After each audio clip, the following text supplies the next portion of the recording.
Hey guys, this is the Sports Hub. I'm Connor O'Gara. I know I say it every week, but we really do have a loaded show this week. We have a sub-district final to get to with Kearney Catholic and the Minden girls, a 1-2 matchup. We have a Sports Hub Call of the Week that's an FKC title rematch. We have boys sub-districts to talk about, but as always, before we get to any of that, we talk 3 stars. And the first one, an impressive performance last week in the Heartland Hoops Classic Tournament. That's from Holden Eck out of Amherst. He had a career-high 26 points, 11 rebounds, and a big 80-58 victory. That was Amherst's best offensive output of the season. He actually had more threes in that game than he had in the entire season combined. That's a freshman coming up on a big time stage and just being the answer that Amherst needed in that moment to be able to beat a really good Ravenna team. Eckhout's a guy that's coming into his own, going to make the Broncos a really dangerous team come tournament time. Second star, Hannah Ostrom. She has had an unbelievable year. Of course, the Lexington junior. She hasn't gotten into 3 stars yet, but really in a very impressive stuff. You consider she had 33 points last Friday in a win against Scottsbluff. She's averaging 30 in her last 4 games. And guess what? The Minute Maids have won 4 in a row. They are going to be such a tough out come district time. And that's a district that really doesn't have that dominant team up top. I think Lexington could be a team that could potentially surprise a few. Third star, Haley Hayes of Alma. She had a 24-point game in an overtime sub-district quarterfinal game against Elwood. That was an overtime win for the Cardinals. Cardinals lost in the next round to Bertrand, but it wasn't because of Hayes. In that quarterfinal game, she made 14 of her 21 free throws. Getting the free throw line 21 times is impressive. There's a lot of kids in high school that don't get to the free throw line 21 times in a season. Hayes will be back for the Cardinals. The Cardinals will be back and better next year. In case you missed it, the boys sub-district pairings are out. The team that I want to watch is Cozad. Cozad, a team that has shown the upside to play with some of the best teams in C1. Beat a really good Gothenburg team. Beat Southern Valley, one of the best in C2, but has also had moments where it has played down to its competition. Lost the game it should have won against Minden. Lost the game it should have won against Lexington. And just need to be able to play a steady brand of basketball. You know, I saw them last week against Gibbon, and they talked about the fact that they need to overcome those issues of being able to play down to their opponents. They said one of the keys to that is being able to attack teams that play a zone against them. That means ball movement around the perimeter, being able to flash in the high post, and just get everybody involved in the half court. It's so important for that team. When they can really speed up the tempo and play in transition, they're as good of a team as it gets in C1, and a team that's going to be really, really tough for Kearney Catholic to handle in that first round. That's such a good sub-district. I'm going to be really interested to see what happens in that one. My one big question for the boys sub-districts is which team outside of the top 10 can make a surprise run to state. Last year, Kearney Catholic, Cozad, and Elwood all went into the postseason outside of the top 10 and made a run to state. This year, could all 3 of those teams potentially be in the running to do that? I already talked before, Kearney Catholic and Cozad, of course, facing each other in that sub-district semifinal, so not both of them won't be able to do it, but I definitely think both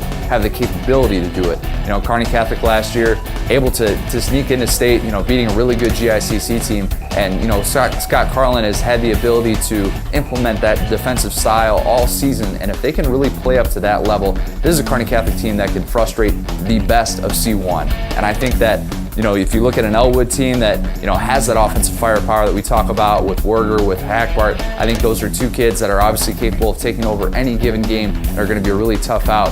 And then, you know, you look at other teams. You look at a team like Wood River. Wood River's had such a good year just outside of that top 10 in C1, and they would actually have to face GICC in a sub-district final. GICC number 2 in the state right now, and that would be a really tough matchup. But Wood River only lost by 6 last time.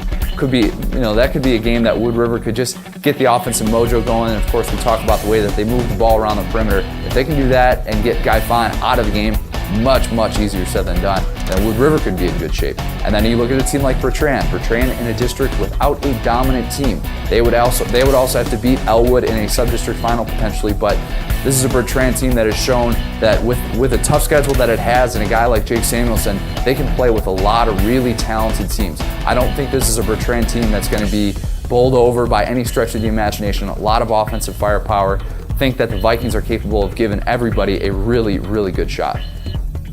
We teased it a little bit last week, but Minden, Kearney Catholic girls, number 1, number 2, once again going to face off in a sub-district final. Such a big headliner game, and obviously has bigger implications than what their records might suggest. Both of these teams are definitely looking at state bids, barring some crazy scenario that I haven't thought of. They're both going to be going to Lincoln, but this is a game that is so important to be able to get, because I don't think Rick Hermosa or Rick Petrie want to be sitting there for 2 weeks without playing a game going into state. And this one obviously could be for the #1 overall seed going into state, so important. I think the key for Minden is to be able to get Josie Madsen involved and get Rebecca Stewart involved. They're going to be able to get a lot of clean looks, I think, with the attention that Taylor Kissinger draws. We've talked about it all the time. Teams run that triangle and 2 on Kissinger, and Rick Hermosa is content to kind of keep Kissinger away from the action and let our other players get involved a little bit. And I think if Minden can do that, that is just so important. Get those high percentage looks early on, and if you do that, that opens up the floor, makes Minden such a dangerous team, especially down the stretch. And for Kearney Catholic, the key for them, they need to be able to get steals off that press. I've seen what can happen with Kearney Catholic when they aren't getting those easy transition buckets. Saw it against Guardian Angels Central Catholic, saw it against Hastings St. Cecilia, the 2 losses that the Stars suffered this year. Teams that had ball handlers that were capable of working their way through that press. If the Stars are not thriving defensively, they're a little bit unused to having teams that are comfortable in the half court and can run good sets against them. I think really Kearney Catholic needs to get it going defensively. If they can do that, this is going to be a wire-to-wire game, and one that I'm really looking forward to seeing. For the second straight week, I made a horrible call in Sports Hub Call of the Week. Absolutely terrible call by my part to say that Amherst would lose to Ravenna. Amherst, of course, beat Ravenna in the Heartland Hoops Classic by 22 points, scored 80 points in that. I said Ravenna would be able to slow them down. All right, I'm going to take another crack at this Amherst. Wilcox-Hildreth FKC title rematch. Amherst, a team that I talked about earlier, have playmakers that are really coming into their own. I think Holden Eckhout playing at a different level right now than he was earlier in the season. Trevor Adelung as well.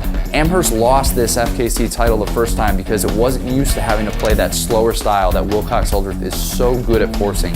The Falcons really play that defense that really is able to frustrate teams, and a team like Amherst that is used to getting up a certain amount of shots in a game didn't necessarily know how to handle that. Of course, dealing with the injury to Ty Hadwiger also hurt too, but I think that win against Elm Creek really taught Amherst how to play in that slower style, to play on the road, to be able to play to another team's style and still get clutch baskets down the stretch. I think this is an Amherst team, a young Amherst team still, that is coming into its own at the right time of the year. I think Wilcox-Hildreth, of course, really having a great year, but I think Amherst ultimately is able to come away with this one, 64-62. I'd be remiss if I didn't mention the fact that the Kearney High girls earned a district host. That's the first time that a Kearney High team has earned a district host since the reformatting a few years ago. Bearcats did it by winning 12 in a row to end the season. They, of course, are looking for another win on senior night, but impressive stuff to be able to get a district host, all things considered, after they were 5-5 to start the year. Also, another Kearney High note, I had a feature in today's hub on Brady Johnson, a senior that has meant so much to Scott Steinbrook's team, a guy that has been so unselfish after starting as a sophomore, has really developed into his role this year. And if you're looking for state wrestling coverage, look no further than Buck Mahoney. Of course, our spirited sports editor. He is in Omaha. He is covering all things Hub territory at state wrestling. Definitely make sure you follow him on Twitter if you don't already. Make sure you're following all of our coverage for all of our postseason action. That's kearneyhub.com/sports. Coaches keep emailing us all those box scores. We want to make sure we get those in the paper. So for the Sports Hub, this has been Connor O'Gara. Thanks, guys. We'll see you next week.